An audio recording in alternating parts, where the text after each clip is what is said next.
Hello everyone, welcome back to our YouTube channel.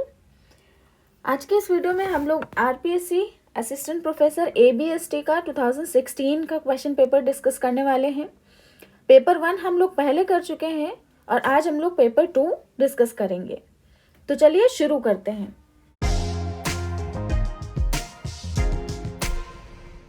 हमारा question है, state which of the following statement is true.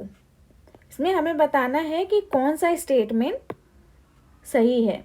First statement है, surcharge is levied when the total income of an individual exceeds ₹2,50,000।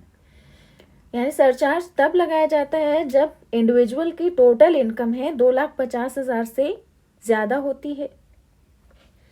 Second है, a partner is liable to pay tax on his share of income received from the firm. यानी कि अगर किसी firm का जो partner है उसको कुछ इनकम जो मिलती है, उसका जो शेयर होता है, शेयर ऑफ इनकम, उस पे उस पार्टनर को टैक्स पे करना पड़ता है। थर्ड है, an individual resident in India and non resident in India pay tax at the same rate. यानी चाहे वो रेजिडेंट हो चाहे नॉन रेजिडेंट हो, इंडिविजुअल दोनों सेम रेट पे टैक्स पे करते हैं। फोर्थ है आपका, education cess is imposed at total 3% on income. Education cess है वो 3% पे चार्ज किया जाता है। तो यहाँ पे आपका जो ट्रू स्टेटमेंट है वो है आपका थर्ड, कि चाहे इंडिविजुअल रेजिडेंट हो या फिर नॉन रेजिडेंट हो, दोनों ही सेम रेट पे टैक्स पे करेंगे। और जो फर्स्ट स्टेटमेंट है जिसमें सरचार्ज की जो लिमिट बताई गई है 2,50,000, ये अब 50 लाख है। अगर इनकम 50 लाख से ज़्यादा हो टोटल इनकम, तब सरचार्ज लेवी किया जाएगा। और पार्टनर जो है उसे उसकी कोई लायबिलिटी नहीं होती है, जो उसे फर्म के इनकम में जो उसका शेयर होता है उसमें उसकी टैक्स लायबिलिटी नहीं होती है, वो ऑलरेडी फर्म पे कर चुकी होती है, तो एज इंडिविजुअल पार्टनर नहीं पे करते हैं। और एजुकेशन सेस है वो अभी टोटल 4% है on income. Next question, deduction in respect of section 80E for payment of interest on loan taken for higher education shall be allowed up to। यानी अगर हायर एजुकेशन के लिए आपने कोई लोन लिया है, उस पर जो इंटरेस्ट पे किया जाता है, तो उस पर कितना डिडक्शन अलाउड है अकॉर्डिंग टू सेक्शन 80E। तो हायर एजुकेशन के लोन का जो इंटरेस्ट होता है उस पर फुल डिडक्शन अलाउड होता है, यानी आपका जितना भी अमाउंट है इंटरेस्ट का वो पूरा आपको अलाउड होगा एज डिडक्शन। करेक्ट आंसर होगा आपका fourth, complete amount. Next question, what is the maximum income tax rate for Hindu undivided family. HUF के लिए मैक्सिमम इनकम टैक्स रेट क्या है। एचयूएफ के लिए 30% है maximum tax rate. Correct answer आपका थर्ड होगा। नेक्स्ट क्वेश्चन है, state which of the following statements is false. इसमें हमें बताना है कौन सा स्टेटमेंट फॉल्स है। फर्स्ट आपका, income from impartible estate is not included in the income of family. यानी अगर आपकी कोई इम्पार्टिबल स्टेट है, यानी जिसको पार्ट्स में डिवाइड नहीं किया जा सकता है, वो आपके फैमिली के इनकम में इंक्लूड नहीं होगी। सेकेंड स्टेटमेंट है, इनकम फ्रॉम स्त्री धन is not included in the income of family. यानी किसी लेडी की जो इनकम है, स्त्री धन जिसको कहते हैं, उसको फैमिली के इनकम में इंक्लूड नहीं किया जाएगा। थर्ड है, income from investment in the name of member by the family is included in the income of family. अगर किसी फैमिली मेंबर के नाम पे इन्वेस्टमेंट किया गया है तो वो फैमिली के इनकम में इंक्लूड किया जाएगा। फोर्थ है आपका, income of members will be considered while calculating tax liability of Hindu undivided family. अगर आपको मेंबर्स के इनकम को कंसीडर किया जाएगा जब हम एचयूएफ की टैक्स लायबिलिटी को कैलकुलेट करेंगे।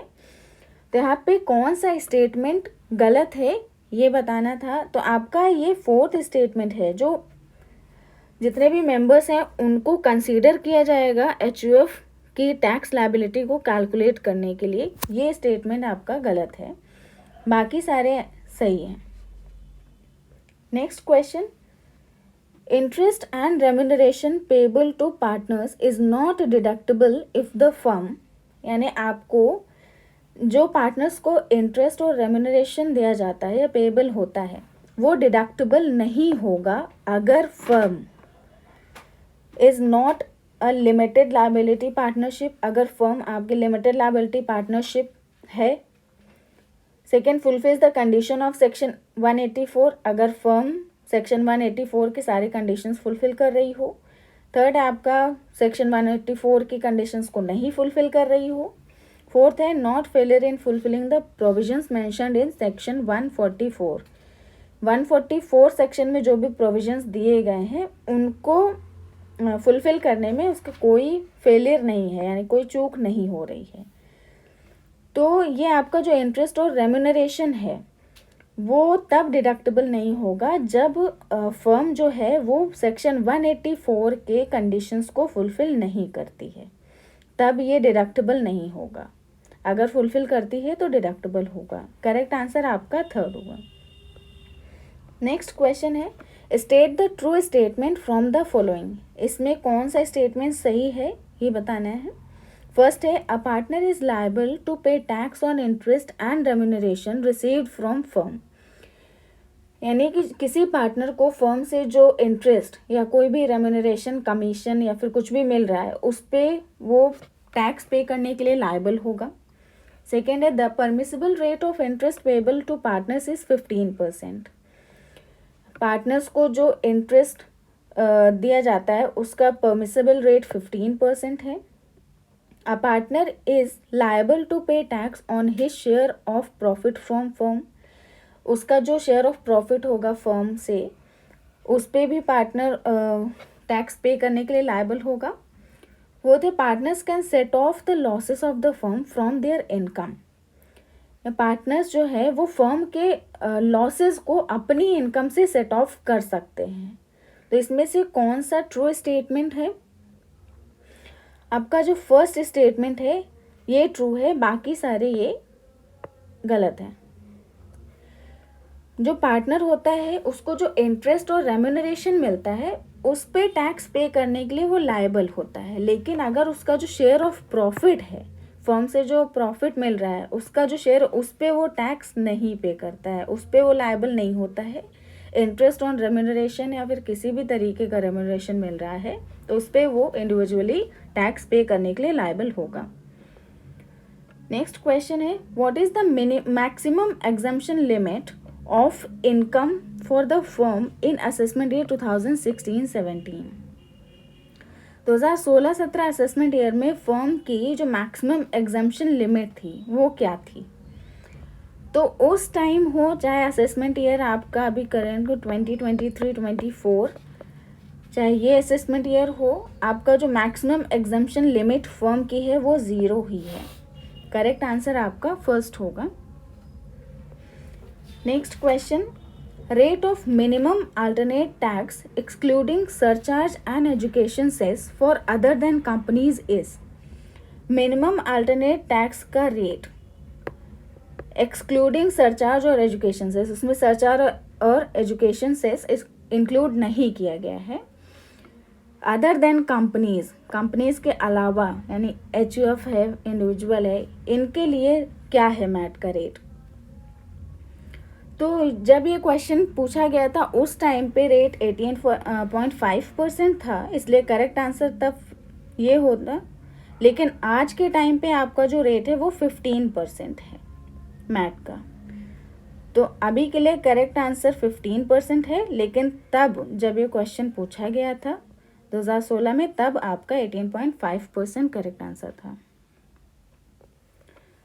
Next question find the true statement from the following. इनमें से ट्रू स्टेटमेंट कौन सा है? फर्स्ट है आपका due date for furnishing return of income for salaried person is 30 June. Salaried person के जो रिटर्न ऑफ इनकम फर्निश करने की ड्यू डेट होती है वो 30 जून है। सेकेंड है charitable trust need not file return of income. Charitable trust को रिटर्न ऑफ इनकम नहीं फाइल करना होता है। Third, if return is filed after due date interest shall be charged at the rate 1% per month. अगर आपने due date के बाद return file किया है तो उस पर इंटरेस्ट है 1% पर मंथ के रेट पे चार्ज किया जाएगा। फोर्थ है provisions of minimum alternate tax do not apply to any SSC except companies. Minimum alternate tax के जो प्रोविजंस हैं वो कंपनीज के अलावा किसी और एसएससी पे अप्लाई नहीं होते हैं। तो यहाँ पे जो आपका ट्रू स्टेटमेंट है वो आपका थर्ड है, करेक्ट आंसर थर्ड है कि अगर आपने टाइम पे ड्यू डेट पे रिटर्न फाइल नहीं किया है तो उस पर 1% पर मंथ पे इंटरेस्ट चार्ज किया जाता है। और आपकी जो ड्यू डेट ये है सैलरीड पर्सन की, ये आपका है जुलाई 31 फॉर करेंट। चैरिटेबल ट्रस्ट को भी आपको रिटर्न ऑफ इनकम फाइल करना होता है और मिनिमम अल्टरनेट टैक्स है वो सारे एसएससीज पे अप्लाई होता है, सिर्फ कंपनीज पे नहीं होता है। Next question, the last date for filing belated return for assessment year 2015-16 is. Last date belated return file करने की क्या थी 2015-16 असेसमेंट ईयर के। तो इस टाइम पे आपका ये मार्च 31, 2017 थी बिलेटेड रिटर्न फाइल करने की। अभी जो करेंट है वो आपका है 31 दिसंबर 2023। ये है लास्ट डेट आपका बिलेटेड रिटर्न फाइल करने का। Next question, A who is not engaged in business और profession computed the total income on self-assessment rupees 5,65,000. He paid advance tax rupees 20,720 and his tax deducted at source was 15,000. He filed the return of his income on 12th October 2015. The amount of interest payable under section 234A will be। अब ए है वो business या profession में engage नहीं है तो हम ये मान लेंगे कि कोई ये सैलरी पर्सन होगा। उसने अपनी टोटल इनकम असेस की है 5,65,000। उसने एडवांस टैक्स भी दिया है 20,720 और टैक्स डिडक्ट हुआ है 15,000 का। उसने अपना जो रिटर्न ऑफ इनकम है वो 12 अक्टूबर 2015 को फाइल किया है। तो उस पर कितना इंटरेस्ट उसे पे करना पड़ेगा एज पर सेक्शन 234A। तो यहाँ पे देखिए अगर ये इंडिविजुअल है, सैलरीड पर्सन है, तो उसका जो इनकम है 5,65,000, तो पहले हम इसका टैक्स लायबिलिटी कैलकुलेट करेंगे। टैक्स लायबिलिटी कैसे कैलकुलेट करेंगे, जो फर्स्ट 2,50,000 होगा उस पर नील, नेक्स्ट 2,50,000 पे 10% टैक्स लगता है, ये होगा आपका 25,000। उसके बाद बचा 65,000, उस पे लगेगा आपका 20%, तो ये हुआ आपका 13,000। टोटल टैक्स आया 38,000। अब इस 38,000 पे सेस भी लगेगा, सेस लगेगा 3% का। 3% होगा इसका 1,140। तो टोटल इसका कितना लायबिलिटी हुई 39,140 रुपीज़। अब इन्होंने पे कितनी की है, पे की है 20,720 रुपीज़ टैक्स पे किया है और TDS है 15,000 का। तो टोटल पेमेंट जो इन्होंने किया है वो कितना हुआ 35,720। अनपेड अमाउंट कितना रह गया, तो जो इनकी टैक्स लायबिलिटी थी 39,140, उसमें जो पेड है उसको माइनस कर देंगे तो ये हमें पता चल जाएगा अनपेड कितना है। अनपेड हुआ 3,420। अब यहाँ पे ये देखिए कि 12 अक्टूबर को इन्होंने रिटर्न फाइल किया है और रिटर्न फाइल करने की लास्ट डेट क्या होती है 31 जुलाई। 31 जुलाई से 12 अक्टूबर तक कितने मंथ हुआ, अगस्त, सितंबर, अक्टूबर। तो 1% पर मंथ इंटरेस्ट देना होता है अगर लेट फाइल कर रहे हैं रिटर्न। तो यहाँ पे 2.5 महीने हुए, 2.5 नहीं मानते हैं उसको, 3 मानते हैं, क्योंकि जो 1% है ये आपका 1% पर मंथ और पार्ट ऑफ द मंथ होता है, ठीक है। चाहे तो फिर ये यहाँ 12 दिन हुए फिर भी हम उस पर 1% ही चार्ज करेंगे, तो ये टोटल 3% इस पर इंटरेस्ट से पे करना पड़ेगा। तो इसका 3% आएगा आपका 102.6, ये आएगा आपका इंटरेस्ट का अमाउंट। तो यहाँ पे पॉइंट नहीं है, राउंड ऑफ कर दिया, 102 करेक्ट आंसर सेकेंड हो जाएगा। Next question, coating permanent account number is not compulsory if, permanent account number देना कंपल्सरी नहीं है अगर टाइम डिपॉजिट एक्सीड कर रहा है 50,000 इन a bank, deposits exceeding 50,000 in post office saving bank, payments to hotels, restaurants of bills exceeding 25,000 at any one time, sale or purchase of immovable property valued at less than rupees 5 lakh। तो pan कब compulsory नहीं होगा? अगर time deposit है 50,000 bank में, इसमें compulsory है। अगर 50,000 से ज़्यादा पोस्ट ऑफिस सेविंग बैंक में एक्सीड कर रहा है तो यहाँ पे भी पैन कंपलसरी है। Payments of hotels restaurant of bills exceeding 25,000 at any one time, ये उस टाइम पे 25,000 था, अभी ये है आपका 50,000। अगर आप किसी भी होटल रेस्टोरेंट पे 50,000 का बिल पे कर रहे हैं किसी एक टाइम पे तो पैन रिक्वायर्ड होगा। सेल और purchase of immovable property valued at less than 5 lakh, तो ये इसकी लिमिट है आपकी 10 लाख। अगर कोई इमूवेबल प्रॉपर्टी सेल परचेज कर रहे हैं और वो ट्रांजैक्शन 10 लाख से ज़्यादा का है तो पैन कोड करना कंपलसरी होता है, ठीक। तो यहाँ पे क्या कह रहे हैं, लेस देन 5 लाख है तो यहाँ पे कंपलसरी नहीं होगा। करेक्ट आंसर आपका 4th होगा। हालांकि यहाँ पे आपका 3rd भी करेक्ट आंसर बन रहा है, लेकिन उस टाइम पे ये लिमिट इतनी ही थी तो इसलिए करेक्ट आंसर 4th लिया गया है। नेक्स्ट क्वेश्चन है, time limit for issue of notice under section 148 is 6 years from the end of relevant assessment year if the escaped income is rupees this और मोर। यानी अगर आपकी एस्केप्ड इनकम एक limit से ज़्यादा होती है तो आपका जो टाइम लिमिट है नोटिस इशू करने का वो 6 year होगा from the end of relevant assessment year. तो वो लिमिट क्या है एस्केप्ड इनकम की? तो ये लिमिट आपकी है 1 लाख रुपीज़। अगर 1 लाख या 1 लाख से ज़्यादा आपकी एस्केप्ड इनकम है तो आपको जो टाइम लिमिट होता है नोटिस इशू करने का वो 6 year मिलता है from the end of assessment year, जो भी रेलेवेंट असेसमेंट ईयर होगा। नेक्स्ट क्वेश्चन है, advance tax is payable by citizen if tax payable after deducting tax at source is और मोर। यानी अगर किसी सिटीजन की जो टैक्स पेएबल है after deducting tax at source, जो भी टैक्स लायबिलिटी है उस पर उसे एडवांस टैक्स देना होगा अगर उसका टैक्स लायबिलिटी कितना होगा, कितना या किससे ज़्यादा होगा। तो ये आपका है 10,000 रुपीज़। अगर किसी सिटीज़न की टैक्स लायबिलिटी 10,000 या 10,000 से ज़्यादा की है तो उसे एडवांस टैक्स देना होगा, उसके लिए वो लायबल होगा। नेक्स्ट क्वेश्चन है,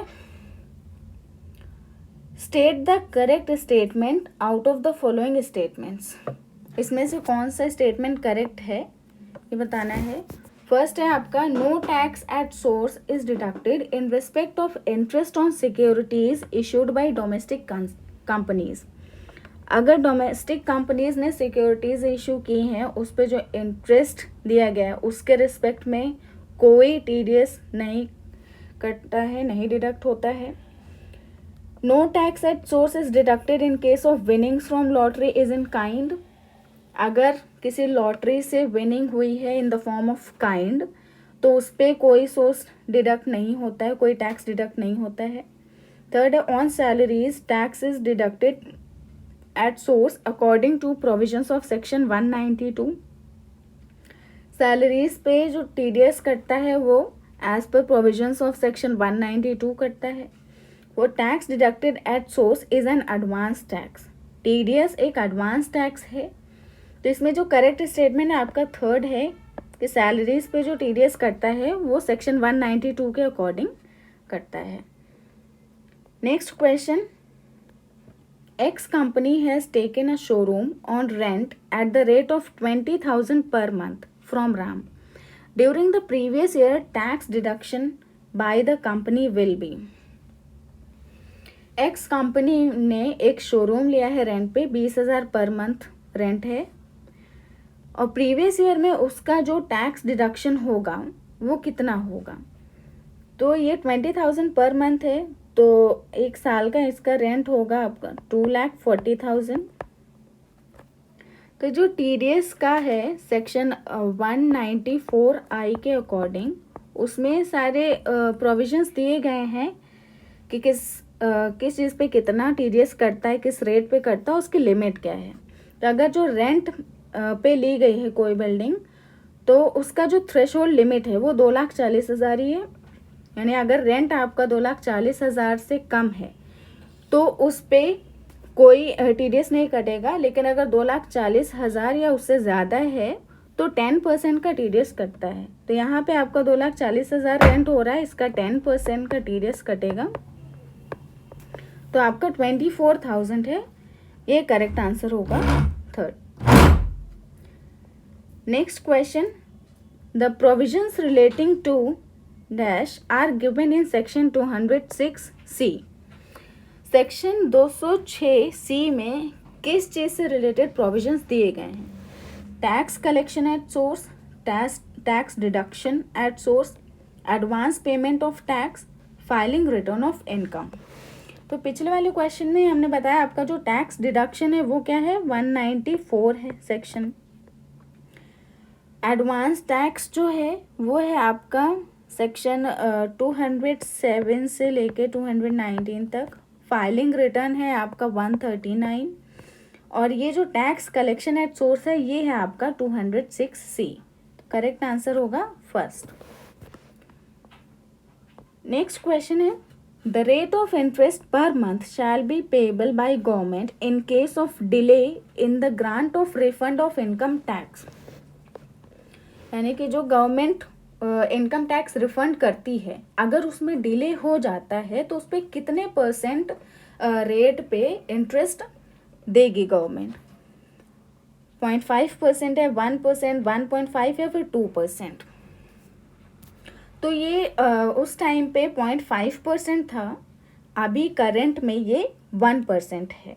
तो अभी करेक्ट आंसर 1% है, लेकिन जब क्वेश्चन पूछा गया था तब के अकॉर्डिंग आपका करेक्ट आंसर ये था फर्स्ट 0.5%।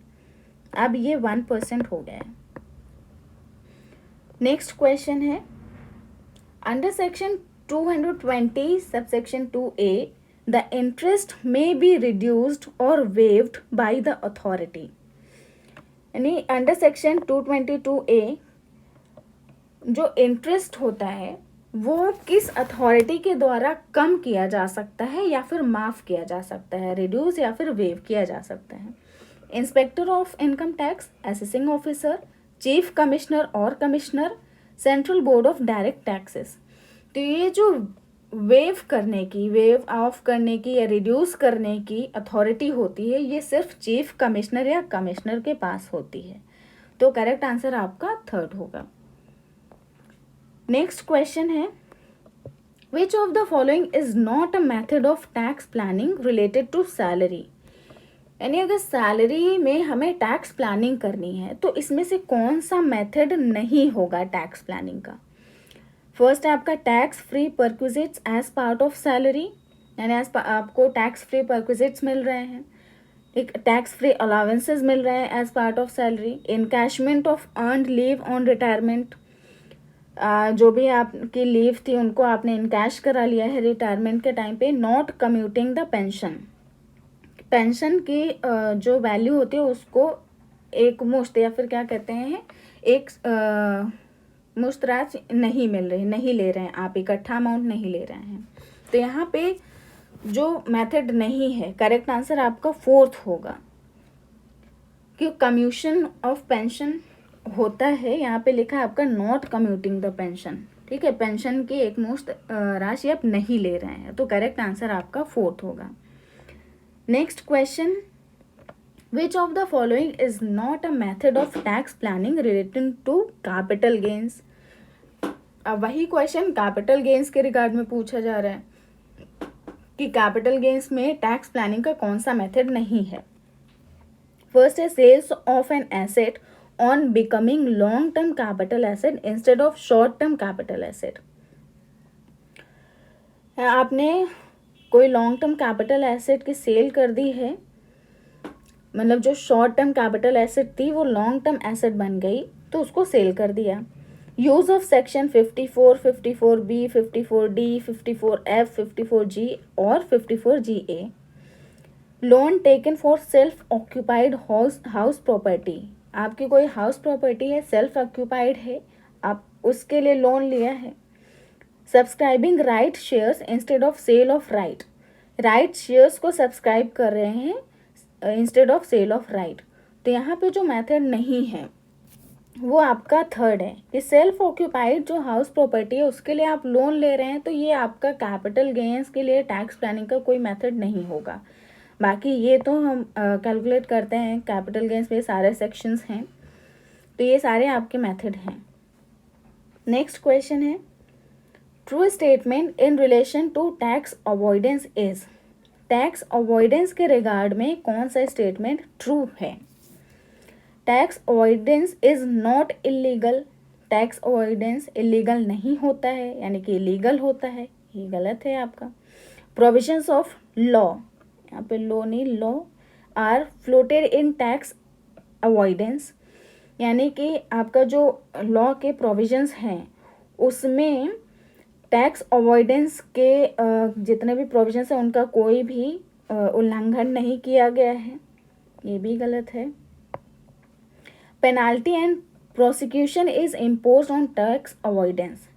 टैक्स अवॉइडेंस में पेनाल्टी और प्रोसिक्यूशन दोनों ही दिए जा सकते हैं, यानी आपको फाइनेंशियल जो पेनाल्टी होगी या फिर इम्प्रिजनमेंट वगैरह हो सकता है, तो ये गलत है। टैक्स अवॉइडेंस में ऐसा कुछ पेनाल्टी पनिशमेंट नहीं दिया जाता है, टैक्स इवेजन में दिया जाता है। Tax avoidance and tax evasion are synonymous, ये दोनों सिनोनिमस है, ये भी नहीं, ये भी गलत है। तो यहाँ पे जितने भी स्टेटमेंट्स हैं ये सारे गलत हैं, और यहाँ पे इन्होंने पूछा है कि ट्रू स्टेटमेंट बताइए, कोई भी स्टेटमेंट ट्रू नहीं है, इसीलिए इसे पेपर में एग्जाम में आउट ऑफ इवैल्यूएशन रखा गया था, इसे हटा दिया गया था। Next question, there is no tax evasion if, यानी टैक्स इवेजन नहीं होगा अगर sale is recorded at lower amount. अगर सेल आपने लोअर अमाउंट पे रिकॉर्ड किया है, यानी कि मान लीजिए 20,000 की सेल हुई है, आपने 10,000 का रिकॉर्ड किया है। Claiming bogus expenses and losses. Bogus का मतलब है कि फालतू के एक्सपेंसेस, जाली जो प्रिटेंड कर रहे हैं कि ये एक्सपेंस हुए हैं, रियल में वो हुए नहीं है, नॉट रियल, ठीक है, ऐसे एक्सपेंसेस को आप क्लेम कर रहे हैं। Charging personal expenses as business expenses, आप अपने पर्सनल एक्सपेंसेस को बिजनेस एक्सपेंसेस की तरह चार्ज कर रहे हैं। Reduction in tax liability by transfer of property to major son, आपने अपनी टैक्स लायबिलिटी जो है वो कम कर ली है, जो आपकी प्रॉपर्टी थी उसको आपने अपने बड़े बेटे को, जो भी मेजर है अबव 18 एज, तो उसको ट्रांसफ़र कर दी है, तो इससे आपकी टैक्स लायबिलिटी कम हो गई। तो यहाँ पे टैक्स इवेजन कब नहीं होगा, टैक्स इवेजन आपका इसमें नहीं होगा कि आपने प्रॉपर्टी ट्रांसफ़र की है, कुछ नकली नहीं दिखाया है, कुछ कम नहीं दिखाया है, बाकी सब में यहाँ पे टैक्स इवेजन हो रहा है, लेकिन इसमें कोई टैक्स इवेजन नहीं है। नेक्स्ट क्वेश्चन है, find the false statement from the following. इसमें से फॉल्स स्टेटमेंट कौन सा है। फर्स्ट है, income tax is a direct tax charged annually by the central government. Income tax एक डायरेक्ट टैक्स है जो एनुअली चार्ज किया जाता है बाय सेंट्रल गवर्नमेंट। सेकेंड है, previous year always starts from 1 April. Previous year हमेशा 1 अप्रैल से ही स्टार्ट होता है। थर्ड है capital receipt can not be treated as income. Capital receipt को इनकम की तरह नहीं ट्रीट कर सकते हैं। The income earn from illegal business is also taxable. अगर कोई इलीगल बिजनेस से इनकम अर्न की गई है उस पर भी टैक्स लगता है, वो भी टैक्सेबल होती है। फॉल्स स्टेटमेंट यहाँ पे आपका सेकंड है कि प्रीवियस ईयर हमेशा 1 अप्रैल से स्टार्ट नहीं होता है। मान लीजिए किसी ने बिजनेस अगस्त में स्टार्ट किया है तो उसका प्रीवियस ईयर तो अगस्त से होगा ना, 1 अप्रैल से नहीं होगा। तो ये स्टेटमेंट आपका गलत है। Next question, in case of a women SSC senior citizen, her agricultural income of 20,000 shall be included in her total income when it is more than the following limit। कोई वुमेन एसएससी है, senior citizen है, उनकी agricultural income 20,000 की उनकी total income में include की जाएगी अगर टोटल इनकम जो है वो इस लिमिट से ज़्यादा होगी। यानी कि टोटल इनकम किससे ज़्यादा होनी चाहिए कि उनकी एग्रीकल्चरल इनकम उनकी टोटल इनकम में ऐड की जाए। तो सीनियर सिटीज़न की जो लिमिट है वो क्या है, 3 लाख। तो अगर 3 लाख से ज़्यादा, 3 लाख तक उनको कोई टैक्स भी नहीं पे करना पड़ता है। 3 लाख से ज़्यादा की अगर उनकी इनकम होती है तो उनकी एग्रीकल्चरल इनकम उसमें ऐड कर दी जाएगी। करेक्ट आंसर आपका 4th होगा। नेक्स्ट क्वेश्चन है, according to central excise act surrender of registration certificate becomes necessary if. यानी सेंट्रल एक्साइज एक्ट के according surrender of registration certificate, जो आपका रजिस्ट्रेशन सर्टिफिकेट है उसको सरेंडर करना नेसेसरी हो जाता है अगर ceases to carry on the business operation mentioned, यानी उस जो रजिस्ट्रेशन सर्टिफिकेट है उस पे जो आपने मेंशन किया है कि हम ये बिजनेस कर रहे हैं, आप वो बिजनेस करना बंद कर दें। Ceases to carry on the business operation mentioned, जो मेंशन किया है वो बिजनेस करना बंद कर दें। डेथ ऑफ अ पार्टनर, या किसी पार्टनर की डेथ हो जाए। Change in the constitution of ownership, यानी ओनरशिप में चेंज हो जाए, कोई पार्टनर बदल जाए, कोई पार्टनर रिटायर हो जाए, एडमिट हो जाए, ऑल ऑफ दिस। तो जो सरेंडर होता है वो आपका फर्स्ट आंसर सही होगा। सरेंडर आप तभी करेंगे जब आपने जो बिजनेस, जिस बिजनेस के लिए आपने रजिस्टर करवाया है, रजिस्ट्रेशन सर्टिफिकेट लिया है, वो बिजनेस ही नहीं कर रहे हैं तो आपका सरेंडर करना नेसेसरी हो जाएगा। Next question, with regard to CENVAT credit in excise duty act which of the following is true. यहाँ पे पूरा इंग्लिश में लिखा नहीं, हिंदी में देख लीजिए कि सैनवेट क्रेडिट के रिगार्ड में, सैनवेट का मतलब होता है सेंट्रल वैल्यू एडेड टैक्स, ठीक है, ये central value added tax, central VAT है। सैनवेट क्रेडिट के रिगार्ड में कौन से स्टेटमेंट इसमें से सही है। फर्स्ट है no production no CENVAT credit, यानी कोई प्रोडक्शन नहीं होगा कोई क्रेडिट नहीं मिलेगा। CENVAT credit is optional scheme, ये एक ऑप्शनल स्कीम है। Inputs remain excise paid after CENVAT credit, यानी जो भी आपने एक्साइज पे किया है इनपुट्स पे वो वैसे का वैसे ही रहेगा, चाहे आपको सैनवेट क्रेडिट मिले या ना मिले। यानी सैनवेट क्रेडिट मिलने के बाद भी आपका जो एक्साइज पेड रहेगा इनपुट्स पे वैसे ही रहेगा, ऑल ऑफ दीज। तो यहाँ पे आपका सारे स्टेटमेंट्स ही सही हैं, तो करेक्ट आंसर 4th हो जाएगा। Next question, find incorrect statement as per custom act 1962। इसमें से इनकरेक्ट स्टेटमेंट बताना है कौन सा है। फर्स्ट है order for confiscation of goods may not be given unless a notice is issued to the owner giving reasons in writing। यानी कि आप किसी के माल को, किसी के गुड्स को जब्त नहीं कर सकते हैं जब तक उसका जो मालिक है, उसका जो ओनर है, उसको एक नोटिस राइटिंग में नहीं दे दी जाती, तब तक उनके कोई भी गुड्स कॉन्फिस्केट नहीं होंगे। Second, goods can not be confiscated if buyer is ignorant and in good faith. यानी कि आप गुड्स को तब नहीं जब्त कर सकते हैं जब बायर इग्नोरेंट है और वो गुड फेथ पे वर्क कर रहा है, उसे भरोसा है, ठीक, तो तब आप गुड्स को नहीं जब्त कर सकते हैं। थर्ड है आपका confiscated goods will not be sold if the owner page penalty. जो जब्त किए गए गुड्स हैं उनको नहीं सेल किया जाएगा अगर ओनर ने पेनाल्टी पे कर दी है। फोर्थ है any goods used for concealing goods against rules shall also be liable to confiscation. यानी कि कोई भी गुड्स, जो गुड्स चुराने के लिए यूज किए गए हैं अगेंस्ट रूल्स, वो भी जब्त किए जाएंगे, वो भी लायबल होंगे कॉन्फिस्केशन के। तो यहाँ पे इनकरेक्ट स्टेटमेंट आपका सेकंड है, बाकी सब सही है। सेकंड ये है कि मतलब बायर चाहे इग्नोरेंट है, चाहे वो गुड फेथ पे वर्क कर रहा है, लेकिन गुड्स को कॉन्फिस्केट किया जा सकता है। तो करेक्ट आंसर सेकंड होगा। नेक्स्ट क्वेश्चन है to determine assessable value as per custom act 1962 landing and handling charges is taken as. अगर हमें एसेसिबल वैल्यू निकालनी है एज पर दिस एक्ट, तो जो लैंडिंग एंड हैंडलिंग चार्जेस होंगे उसको हम कैसे कैलकुलेट करेंगे, उसको क्या लेंगे? 20% ऑफ FOB प्राइस। FOB मतलब free on board, free on board, 20% of FOB price. Second है आपका एक्चुअल एक्सपेंसेस और 20% of FOB price whichever is higher. Third है आपका 1% ऑफ CIF प्राइस।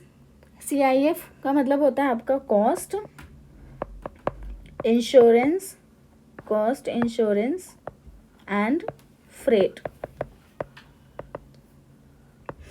तो 1% ऑफ CIF प्राइस। फोर्थ है आपका actual expense और 1% of CIF price whichever is less. तो एसेसिबल वैल्यू डिटरमाइन करने के लिए ये हम 1% ऑफ CIF प्राइस लेते हैं। हैंडलिंग चार्जेस अगर हमें कैलकुलेट करने, 1% ऑफ CIF प्राइस हैंडलिंग और लैंडिंग चार्जेस की तरह कैलकुलेट किया जाता है। नेक्स्ट क्वेश्चन है to make the goods manufactured in India competitive in comparison to imported goods a duty of custom is charged as. India में जो गुड्स मैन्युफैक्चर हो रहे हैं उनको कॉम्पिटिटिव बनाने के लिए as in comparison to imported goods, जो इम्पोर्ट कर रहे हैं गुड्स को उनके कंपैरिजन में कॉम्पिटिटिव बनाने के लिए जो कस्टम ड्यूटी चार्ज की जाती है उसको क्या कहते हैं? Protective duty, safeguard duty, countervailing duty, anti dumping duty. तो इसको हम कहते हैं काउंटर वेलिंग ड्यूटी। से करेक्ट आंसर थर्ड होगा। आज के वीडियो में इतना ही, बाकी क्वेश्चंस हम लोग नेक्स्ट वीडियो में करेंगे। अगर आपको वीडियो पसंद आया तो लाइक एंड शेयर कर दीजिएगा। अगर आप UGC नेट, JRF कॉमर्स या फिर असिस्टेंट प्रोफेसर कॉमर्स की प्रिपरेशन कर रहे हैं तो हमारे चैनल को सब्सक्राइब करिएगा। Thank you.